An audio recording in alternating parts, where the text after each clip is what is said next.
Para a gente poder entender a independência dos Estados Unidos, a gente tem que entender o contexto que os Estados Unidos estavam vivendo naquela época.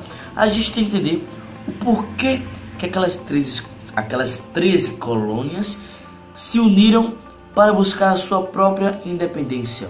A gente tem que entender o que levou, qual foi o start para uma guerra entre os colonos e os colonizados. Então, vem comigo que vocês vão entender tudo isso e muito mais agora. Bom, deixa eu apagar a luzinha aqui do meu spinner e vamos lá. Bom, a gente tem que entender que, antes de tudo, eram 13 colônias colonizadas pela Inglaterra. Eram divididas em colônia do norte e colônia do sul. Tá aqui um mapa para vocês verem. Mapa, belo mapa, pode ser já mapa. Bom, 13 colônias. Só que essas 13 colônias, colônia do norte e colônia do sul, não eram todas iguais. Não eram que nem do Brasil, porque o Brasil era tudo uma coisa só. O Brasil era tudo colônia de exploração. A gente vai diferenciar essas colônias porque elas tinham suas diferenças. Primeiro, a colônia do norte era mais um pacto brando. Os seus patrocinadores, que é o nome que dava para o pessoal lá, os seus patrocinadores eram homens livres, eram homens comerciantes, eram burgueses. A sua economia, a sua produção era produção para subsistência. No caso, eles produziam para eles mesmos, eles produziam para a venda interna. A colônia do sul era bem diferente. Na colônia do sul tinha escravidão. Na colônia do sul, os patrocinadores eram grandes proprietários de terra, eram latifundiários. Na colônia do sul, a produção era mais voltada para a exportação, para a venda. Bom, e tanto a colônia do norte quanto a colônia do sul tinham como dono a Inglaterra. A Inglaterra mandava nas duas. Só que a Inglaterra não impedia nenhuma das duas de ter como é que eu posso dizer, de ter comércio com outros países, de fazer aliança com países próximos, entenderam? Então, embora fossem colônias, elas não eram impedidas de fazerem alianças comerciais com outros países. Bom, passou o tempo e a Inglaterra entrou em guerra com a França. Você tem que prestar bastante atenção, Você tem que prestar bastante atenção nisso. Então pare tudo que você está fazendo aí e preste atenção em mim. Foca aqui. A Inglaterra entrou em guerra com a França. Uma guerra por um problema deles lá. Eles entraram em guerra, certo? Essa guerra durou 7 anos. Por isso que foi dado o nome Guerra dos 7 Anos, certo? Após esses 7 anos, a Inglaterra saiu vencedora da guerra. Porém, tanto a França quanto a Inglaterra saíram dessa guerra completamente quebrados. Saíram quebrados dessa guerra. Embora a Inglaterra tivesse saído como vencedora, eles estavam quebrados. Bom, a Inglaterra estava totalmente quebrada e ela pensou o que? Eu tenho colônia lá na América. Eu não sei se chamava América na época, mas enfim. Eu tenho colônias lá na América. Eu tenho 13 colônias lá na América. O que eu vou fazer? Eu vou criar impostos para arrecadar dinheiro para mim, para eu me reconstruir, para eu me reajustar. E foi isso que a Inglaterra fez. Devido à Guerra dos 7 Anos e devido a Inglaterra estar quebrada após a guerra, a Inglaterra resolveu criar impostos para as colônias norte-americanas pagarem. Só que aí entra o X da questão. Por quê? Como as colônias eram colônias, mas eram de certa forma livres, elas não aceitaram pagar. Até porque eram impostos que você vê assim, você diz, cara, cobravam por isso mesmo? Eu vou ver aqui no monitor quais eram os impostos, né? Bom, os impostos eram lei do açúcar, lei do alojamento, lei do chá, deixa eu ver aqui mais, lei do selo, lei da representatividade, não, teve a revolta da representatividade, isso eu vou falar daqui a pouco.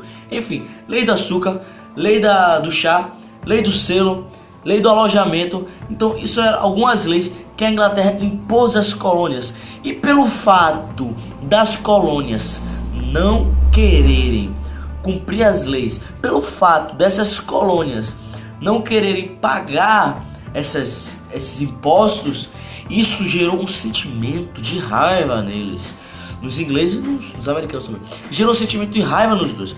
Porque quando os americanos, os norte-americanos se viram nessa situação, eles organizaram o primeiro congresso da Filadélfia, que foi o congresso para discutir como é que eu posso dizer?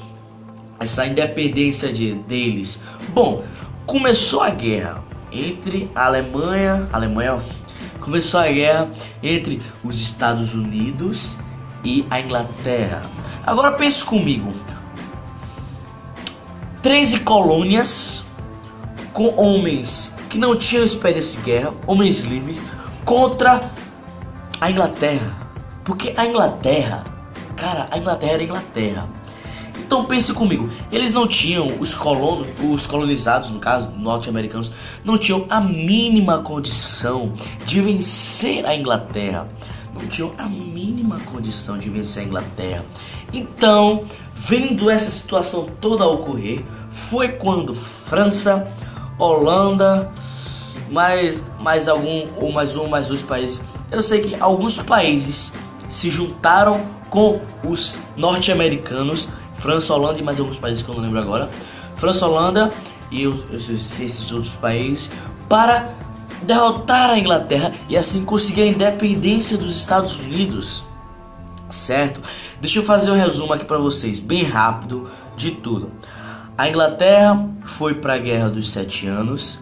A Inglaterra venceu a guerra, porém a Inglaterra saiu da guerra quebrada. Para se reestruturar, a Inglaterra criou impostos, criou leis e lançou-as para os norte-americanos, que eram seus colonizados. Mas os norte-americanos não aceitaram isso. Então passou pela cabeça deles de lutar pela sua independência. Eu vou até abrir um parêntese aqui, porque para os norte-americanos, os americanos da colônia do norte, convencer os americanos da colônia do sul foi muito difícil. Porque os americanos da colônia do sul, eles davam, acendeu a luzinha aqui, eles se davam muito mais bem com a Inglaterra do que os colonos do norte. Mas enfim, acabou que na segunda parte dessa guerra se juntaram vários países, mais os revoltados e versus a Inglaterra. Resultado, a Inglaterra perdeu a guerra. Então, em 1776, no segundo congresso da Filadélfia, foi onde houve a Declaração da Independência, escrita por Thomas Jefferson. E também, depois de alguns anos, teve aquela lei Monroe, né? Aquela lei que foi América para os americanos. Eu posso até fazer um vídeo falando disso para vocês depois, sobre esse negócio de América para os americanos. Mas enfim, após a independência dos Estados Unidos, vários países da América, em geral, começaram a ficar independentes, né? Aí se você for estudar mais, você vai ver. E até que em 1787 foi lançada a primeira e única Constituição Americana. Veja só, de 1787 até agora, os Estados Unidos só tem essa Constituição. Bom, pode-se dizer que em 1776 os Estados Unidos já era considerado um país independente, mas a Inglaterra só foi reconhecer isso mesmo em 1787, quando foi declarada a primeira Constituição Americana. Bom, o vídeo foi esse, espero que vocês tenham entendido. Qualquer dúvida vocês deixem aí nos comentários, que eu vou estar lendo e respondendo. Deixe seu like aí e até a próxima e tchau.